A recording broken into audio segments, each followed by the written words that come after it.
Bienvenido, ¿cómo va? Buen día, Sergio, Flor, equipo. Profe, bueno, ¿todo bien? Gusto siempre, muy bien. Linda encuesta, la primera que hace en la Universidad Nacional de Villa María con Subán Córdoba, con una consultora de aquellas a las que le hacemos caso. Así es esto es en el marco de un observatorio de opinión pública y problemáticas sociales que se creó el año pasado en la Universidad Nacional de Villa María, y también de un proyecto de investigación, desarrollo e innovación.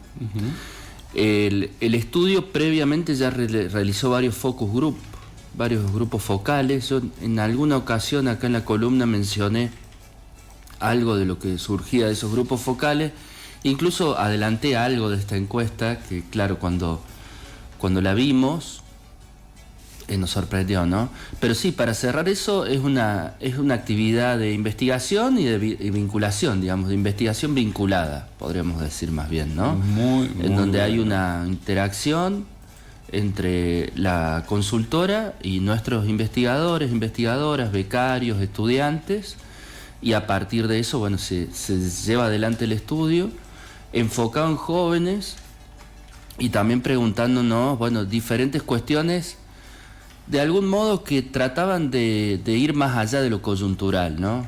De una elección o de un interés específico en ese marco, sino algo que tenga que ver más con lo estructural, ¿no? ¿Y cómo anda la juventud? ¿Qué andas pensando la juventud? Bueno, la verdad que lo que vimos rápidamente con los resultados de la encuesta eran a veces muchos elementos contradictorios, o contradictorios para nosotros. Pero propios de la juventud, aparentemente. Claro, y que no, y ese es un dato, me parece muy importante, ¿no?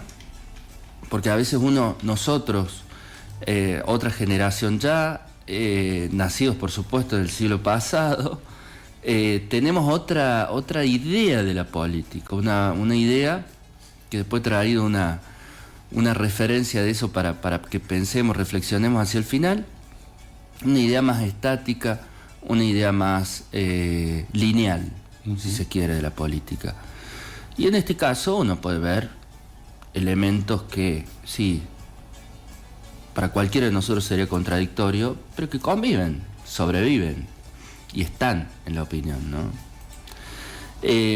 Y me parece que es un insumo importante para pensar, bueno, de qué manera se construye política hacia adelante, ¿no? De qué manera incluso se construye alguna alternativa, alguna mirada frente a lo que hay, ¿no? Particularmente me refiero al gobierno nacional.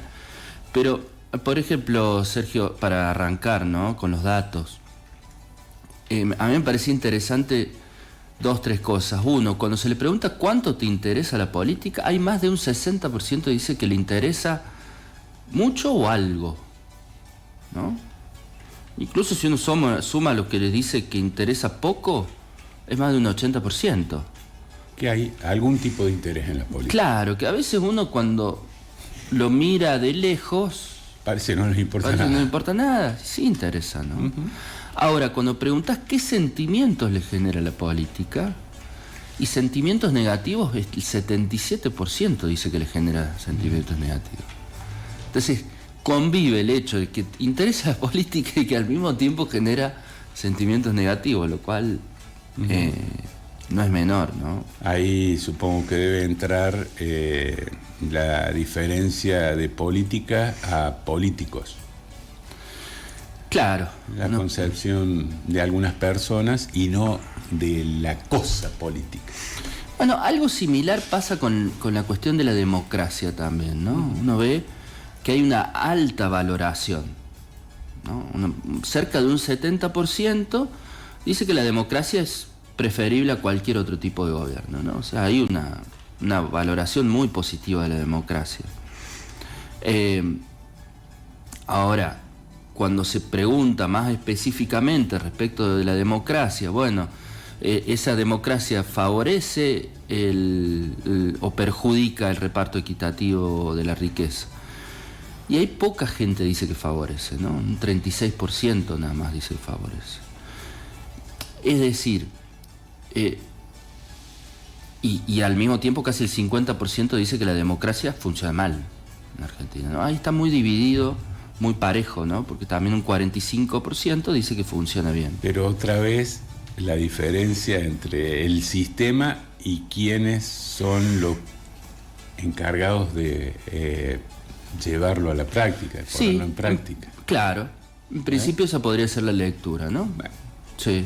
Se me ocurre así, claro. A bote pronto, dirían los españoles. Exactamente, uno podría decir hay una valoración del sistema en general, porque también lo que uno ve, que ahora la democracia también con la irrupción de las redes sociales empieza a cambiar, y no solo en Argentina, en todo el mundo, ¿no? El sistema, las instituciones, de algún modo todas las instituciones en muchos países del mundo se están viendo hackeadas, amenazadas, cuestionadas por la aparición, sobre todo por la emergencia de redes sociales, Sergio, porque uno dice, bueno, uno tiene un acceso directo mediante las redes sociales, que en la democracia no, en la democracia al menos representativa, ¿no?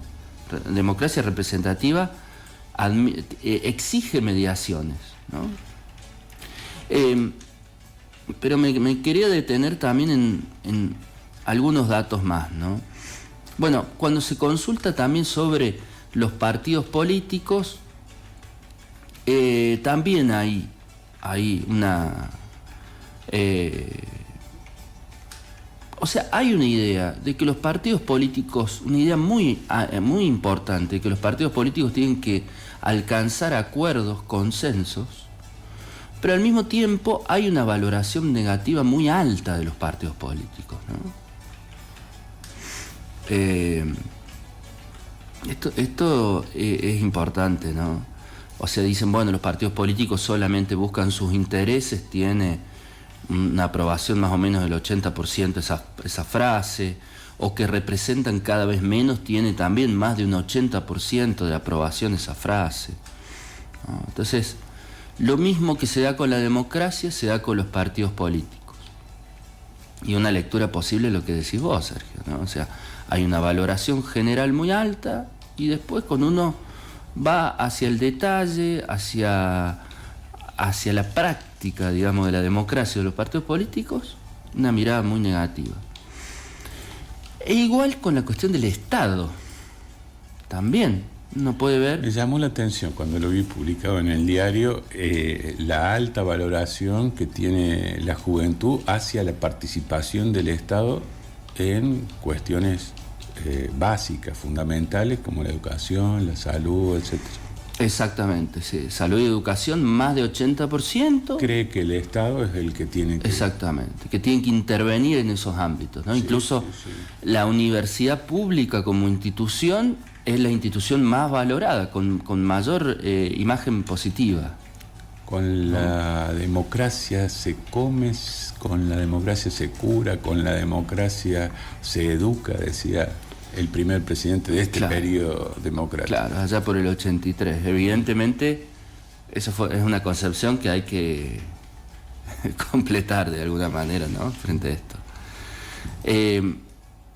Sí, hay, y al mismo tiempo también hay una mirada respecto del Estado, por ejemplo, en temas de seguridad, que tiene que intervenir con mano dura. Entonces, hay una imagen positiva muy alta de intervenciones duras en el caso de seguridad, ¿no? Al mismo tiempo hay una imagen por parte de movimientos feministas y movimientos LGBTQ muy baja. Movimiento feminista, entre otros movimientos, tiene una imagen positiva de menos del 30% en esta encuesta, ¿no? Estamos hablando de algo que viene siendo probablemente uno de los movimientos progresistas más importantes de los que tenemos, ¿no? Fíjense, tiene un 25,8% de imagen positiva. Los colectivos feministas, colectivos LGBTQ+, 32%, y todo lo otro negativa.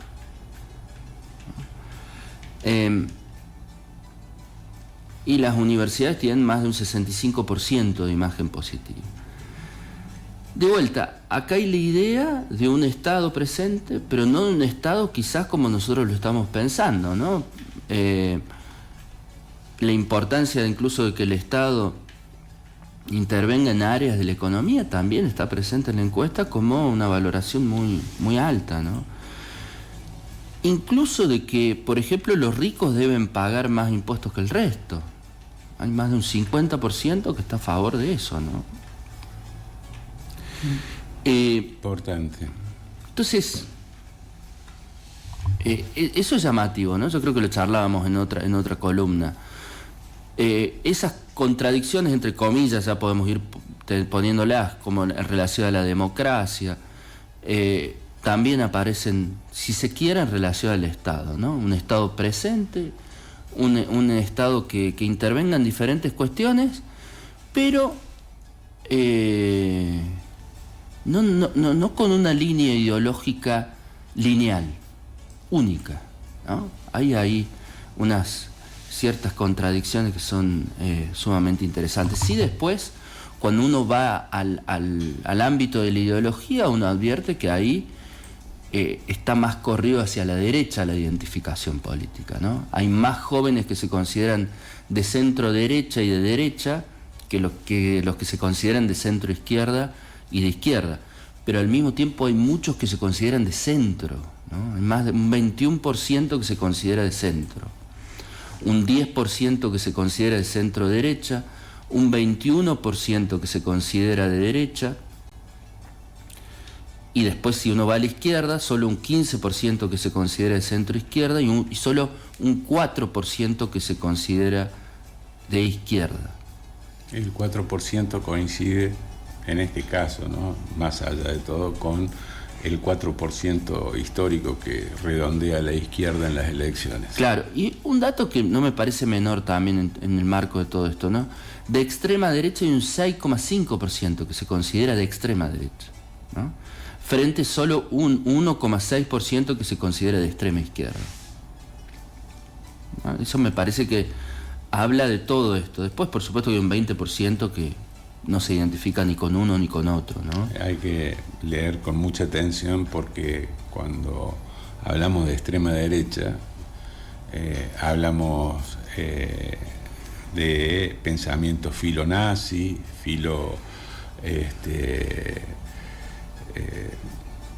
rayando con lo antidemocrático.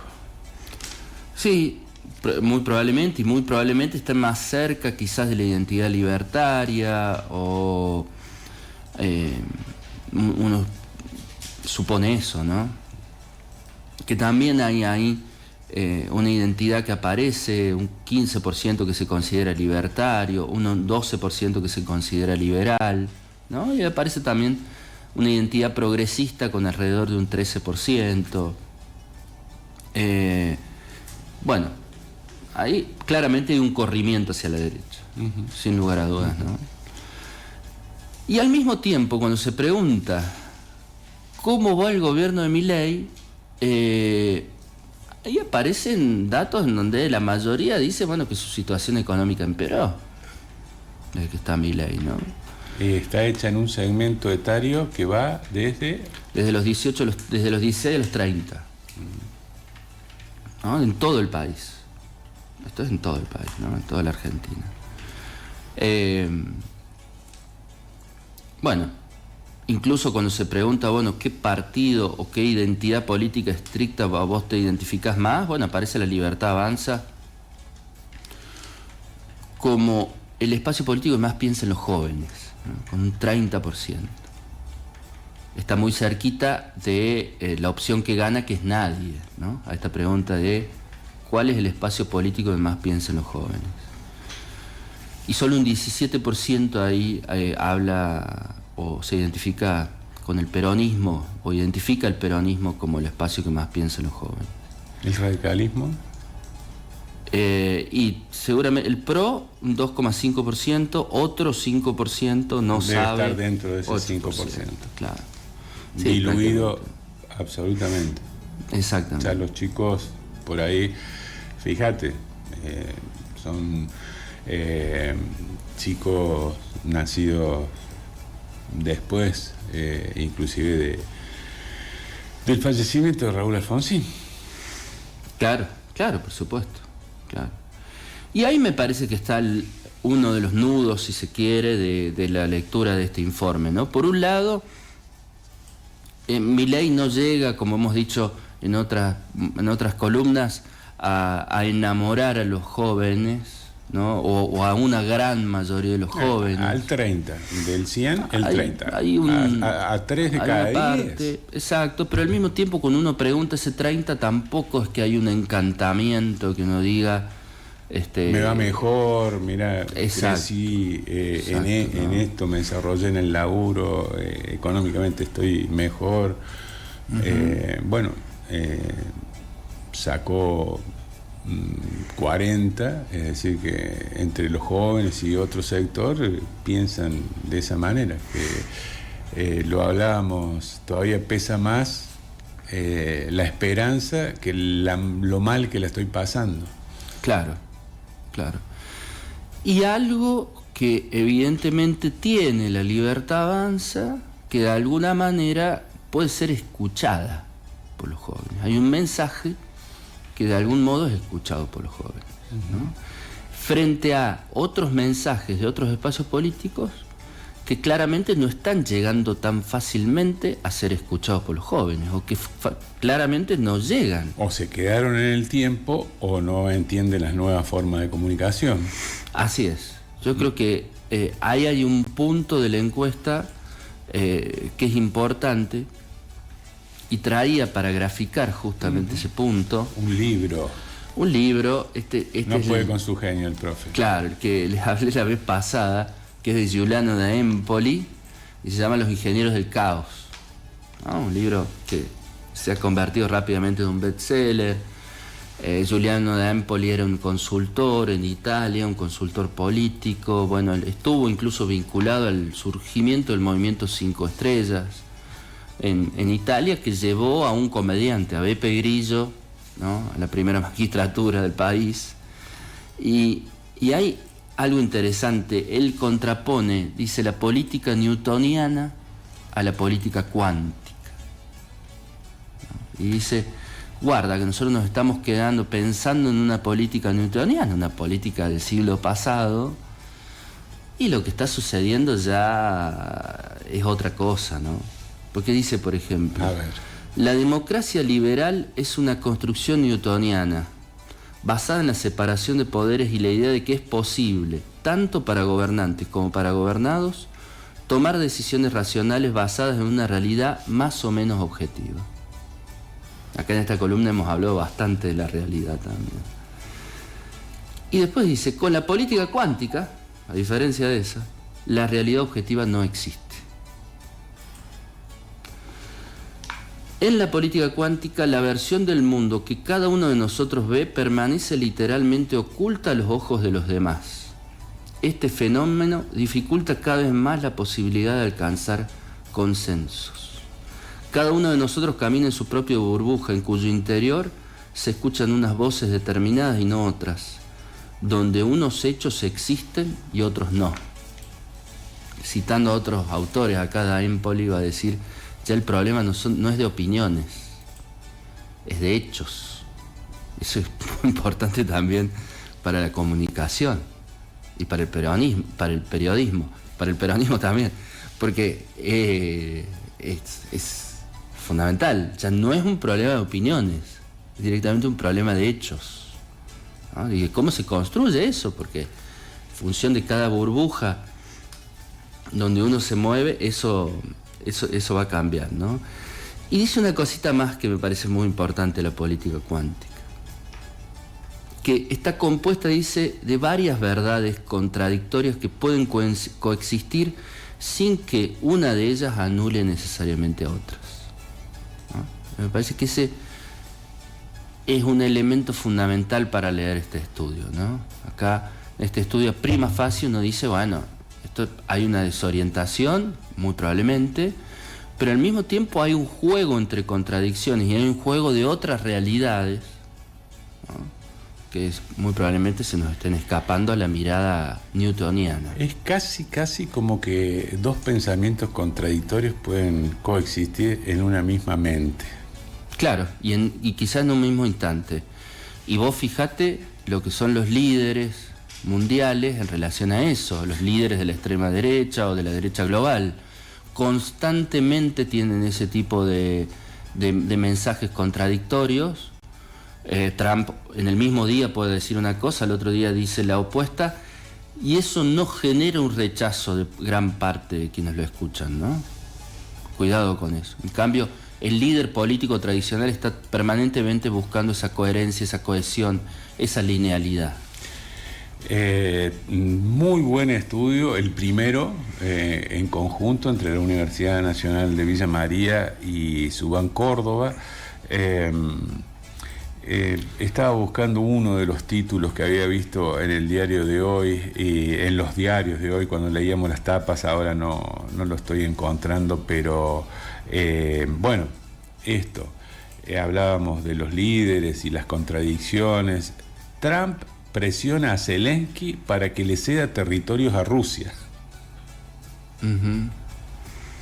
Sí. O sea, lo estaba apoyando para hacer la guerra, vendiéndole armas hasta hace nada, y ahora dice, terminemos con esto, dale a Putin.